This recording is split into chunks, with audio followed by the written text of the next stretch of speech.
He murdered 11 people, but what he kept after each kill was far worse than the act itself. In a hidden drawer in his apartment, police found a collection of human eyes, perfectly preserved, carefully labeled, and staring into the void.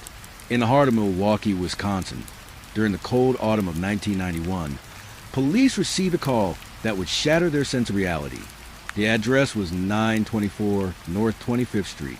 A young man had escaped from an apartment, barefoot, handcuffed, and screaming for help. What police would find inside that apartment would horrify even the most seasoned investigators.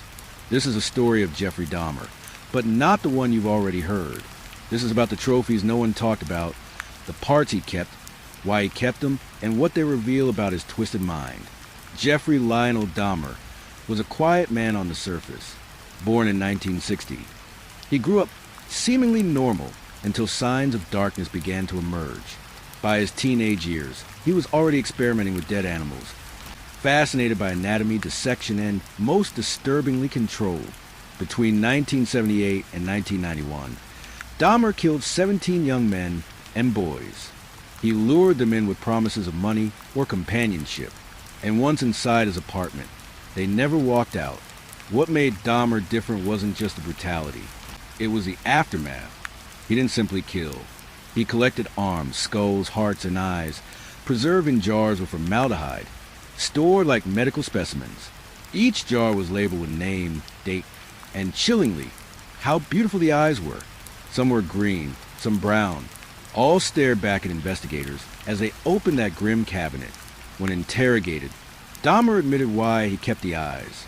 They were the windows to their souls, he said. He believed by preserving them, he could somehow keep a piece of them with him forever. He even tried to create living zombies, injecting acid into brains of some victims to keep them alive but compliant. In his mind, the perfect partner was one who wouldn't leave. The eyes, to him, were the only parts that still looked alive.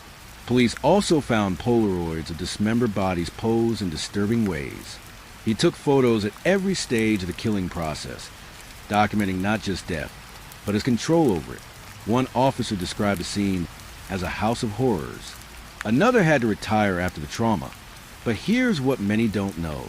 Dahmer was nearly caught multiple times. Neighbors complained of screams and strange smells. Once, police even returned a bleeding boy back into his arms, believing it was a lover's quarrel. If authorities had acted sooner, at least 5 lives have been saved. So the chilling question remains, how many other Dahmers are out there, keeping trophies, perfecting their rituals, hiding in plain